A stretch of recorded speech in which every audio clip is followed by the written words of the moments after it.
অনেক বছর আগের কথা। এক প্রত্যন্ত গ্রামে বাস করতেন রজিম নামের এক গরিব কৃষক। তার বাবা মা মারা গেছেন বহু বছর আগেই।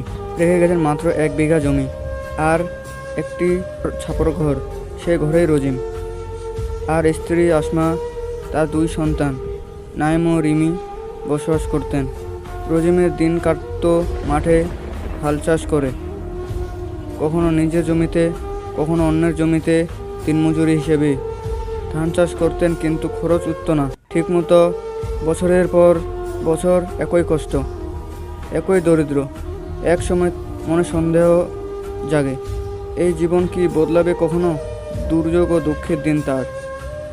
এক বছর বর্ষাকালে হঠাৎ বন্যা এলো, নদীর পানি উপচে পড়ল চারদিকে।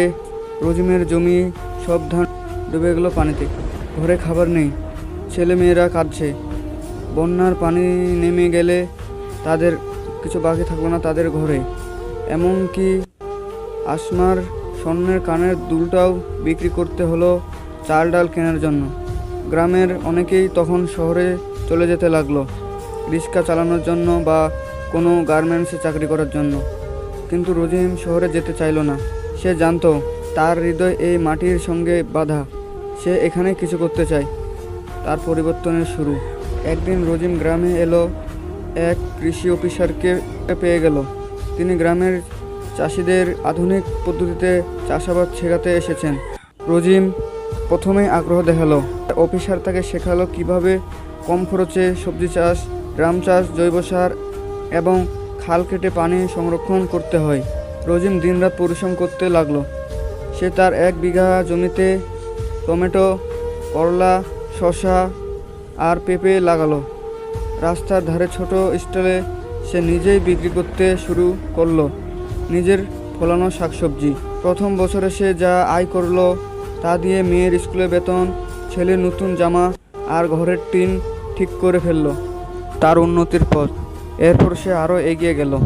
পাশের পতিত জমি লিজ নিয়ে শাকসবজি পরিধি বাড়ালো।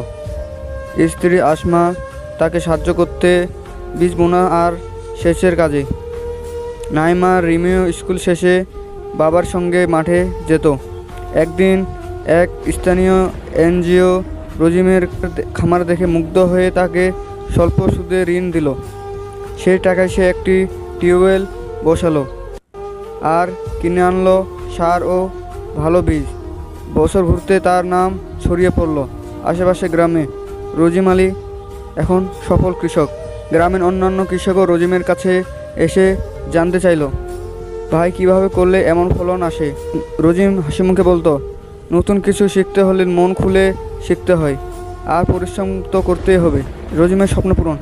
10 বছর পর রজিম এক গ্রামের একজন সম্মানিত মানুষ। আর পাকা ঘর, ছোট্ট মাছের খামার, একটি ট্রলি ভ্যান আছে সবজি পরিবহনের জন্য। তার মেয়ে রিমি কলেজে পড়ে আর ছেলে নাইম কৃষি বিশ্ববিদ্যালয়ে ভর্তি হয়েছে। রজিম এখন শুধু নিজেই নয়, অন্য কৃষকদের উন্নতির জন্য কাজ করে। সে নিয়মিত ইউনিয়নের কৃষক মিটিংয়ে যোগ দেয়, নতুনদের প্রশিক্ষণ দেয় এবং সরাসরি কৃষি সহায়তা আনতে সাহায্য করে। একদিন তার ছেলেকে সে বলল, ছেলে, আমি কিছু পাইনি জীবনে, কিন্তু তুই পেয়েছিস শিক্ষা, সম্মান আর সম্ভাবনা। কিন্তু একটা জিনিস মনে রাখিস, এই মাটি আমাদের গর্ব, যত্ন নেয়। রজিমের থেকে শিক্ষণীয় দিক।